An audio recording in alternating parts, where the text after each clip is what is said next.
I am Councillor Bound, Deputy Leader of the Council and Chair of the Manydown Executive Committee, and I would like to welcome everyone to the meeting, which is being held virtually in accordance with the Council's rules for virtual meetings, which reflect the recently published government regulations. The meeting is being streamed live on YouTube and will also be available to view after the meeting is finished. Councillors are reminded that although this meeting is being held remotely, they are regarded as being present in a meeting of the Council, and they should observe the normal rules of behaviour under the Member Code of Conduct and not allow members of their household to distract them during the course of the meeting. Can members ensure that their mobile phones are now switched off or are on silent?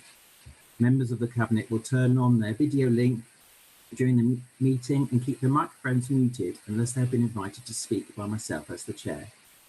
Members are reminded that if they switch off their video link or move away from the camera, they will be treated as leaving the meeting and will not be able to take part in any vote taken on the item under consideration. Members can indicate their wish to speak by raising their hand and should only speak when I, as Chair, invite them to do so. The officers present will only switch their video link on if they wish to be invited, and they are invited by me to speak as the Chair. As Chair, I will confirm the name of any visiting speaker at the appropriate time in the agenda, who will address the committee by audio link. Councillors should declare they are leaving the meeting and switch off their video link if they have a disclosable pecuniary interest or other personal interest in an item on the agenda. The councillors can switch on their video link when I call the next agenda item. Voting will be taken by a roll call, and I will confirm the recommendation proposed to the committee before the voting begins. Can each member indicate whether they are for or against the recommendation, or whether they wish to abstain? Hopefully, we will not have any IT problems, but I can remind councillors that if their connection is lost, that they should immediately advise a democratic support officer and use their meeting link to access the meeting again. So, first item on the agenda, welcome Andrew to our meeting. His apologies for absence, and we don't have any. Do any councillors have any declarations of interest? No, thank you very much. There aren't any urgent matters. Can I ask if my colleagues are happy for me to sign the minutes of meeting held on the 17th of December as a true and accurate record? Yes. Yeah. Thank you very much. And so we then move on to our first substantial item, which is item 5. I would just say tonight, obviously, we have confidential pink papers. I don't think anybody intends to go into them, but if you do at some point, if you could let me know, because we will, of course, have to pass the appropriate motion. So item 5 is the Manydown North Project Update Report. Over to you, Councillor Isaac. Thank you, Councillor Bound, and good evening, everyone. This is a report on the progress on the Manydown North project. July 2020 was a very notable month in terms of the advance of our proposals to develop 3,500 new homes for our residents on Manydown North, in as much as we obtained outline planning permission at last, delayed by COVID and other things, on July the 8th. And on the 28th of July, we completed the contract with our procured development partner, Urban and Civic and Wellcome Trust. At the Development Control Committee meeting, there was support for the principle of taking forward the development of Manydown North. There were some concerns expressed by some of the speakers and some of the councillors about the impact of the construction works and on the road network as a result of the building works that are going to be involved with Manydown North. And I and officers have got to continue to work to allay those fears in the future. But anyway, we have a strong green light for the project now, and the priority is to work with Urban and Civic to move things forward. A next stage is to agree a detailed planning process following the grant of the outline planning permission, and move to the submission of key phase documents for each phase. Including design codes and delivery plans before moving to the reserved matters applications for individual phases of development. The report notes the importance of the country park, and it's important that we get on now consulting councillors and stakeholders. And this was a point highlighted by the councillors on the Manydown Overview Committee. They're keen to know how we propose to manage, fund and maintain the country park and deal with things like car parking charges. Another big item for officers and our development partners is to move forward with the Section 106 negotiations with the local planning authority. They know how keen I am that we move to completion of the Section 106 as soon as possible. And certainly ahead of the scheduled date of March of next year, if at all possible. Public communications remain a top priority for us. A fact sheet was issued to all of the people on our project database, including local parishes and councillors, giving them an update on, on the status of the project at this important stage. The delivery process that now ensues includes the DevCo interim business plan for the next 12 months, and as part of that, the DevCo board will need to make the overarching business plan and the phase 1 business plan. Just to remind you that the DevCo board consists of officers of the 2 councils and urban and civic, and that meets 6 weekly. There's been a long-standing joint Hampshire County Council and Basingstoke and Dean Borough Council member and officer board, which has sort of been known colloquially as TopCo, and that also meets every 6 weeks and has been doing so since February 2019. And that will continue to ask the challenging questions and monitor what the DevCo participants are doing in relation to delivering the 3,500 new homes on Manydown. In relation to the Manydown land, a next important stage, now that outline planning permission and a development partner has been appointed, it will be to draw down the land in accordance with the contract and the formula. So that's another big item that we will be reviewing in due course. There's also in this report note that we've been reviewing the Manydown programme governance, and that includes the proposed structure for Southern Manydown.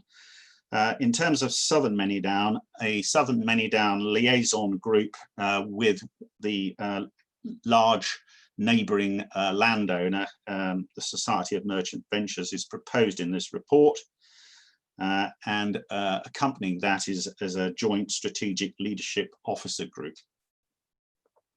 The report also refers to lessons learned from our many and lengthy experiences in relation to getting to this point with Manydown North. It's important that we take the time to look back and really ask ourselves some searching questions, so that we can benefit from those when it comes to taking forward not only Manydown North, but also Manydown South. And that's, again, something that officers and consultants are working on and will be reporting to this committee on, and also to the Manydown Overview Committee.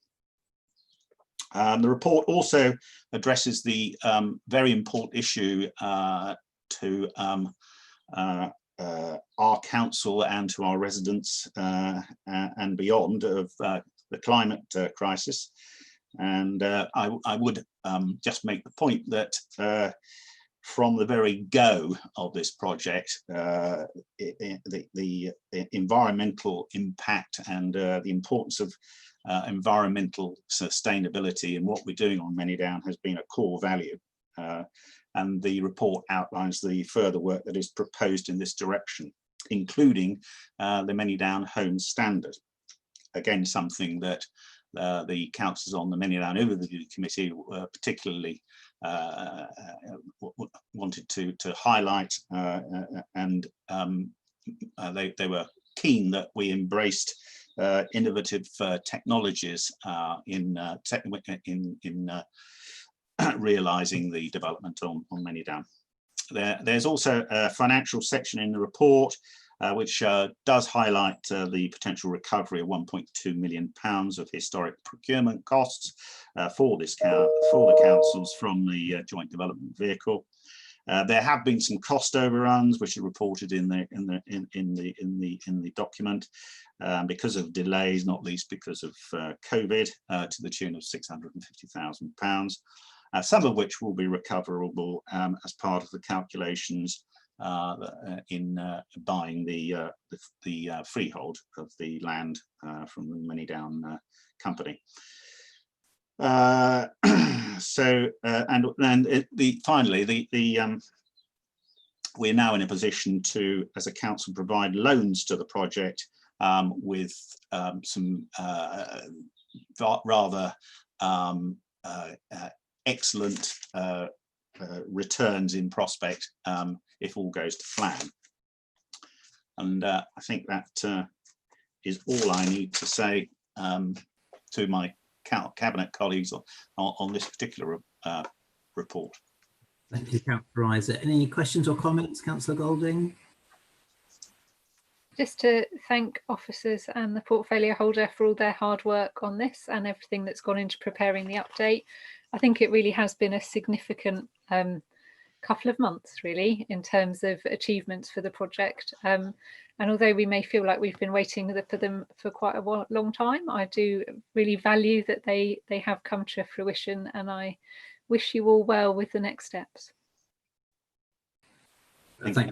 Thank you very much, Councillor Golding. I think just to add to that, I think it's really significant, isn't it, that probably members of the public have been waiting for this moment where we can get on and have those meaningful conversations about transport, education, open space, ecology and community facilities, and also to acknowledge those recent representations that we continue to have about volunteers being engaged in what hopefully will be a spectacular country park.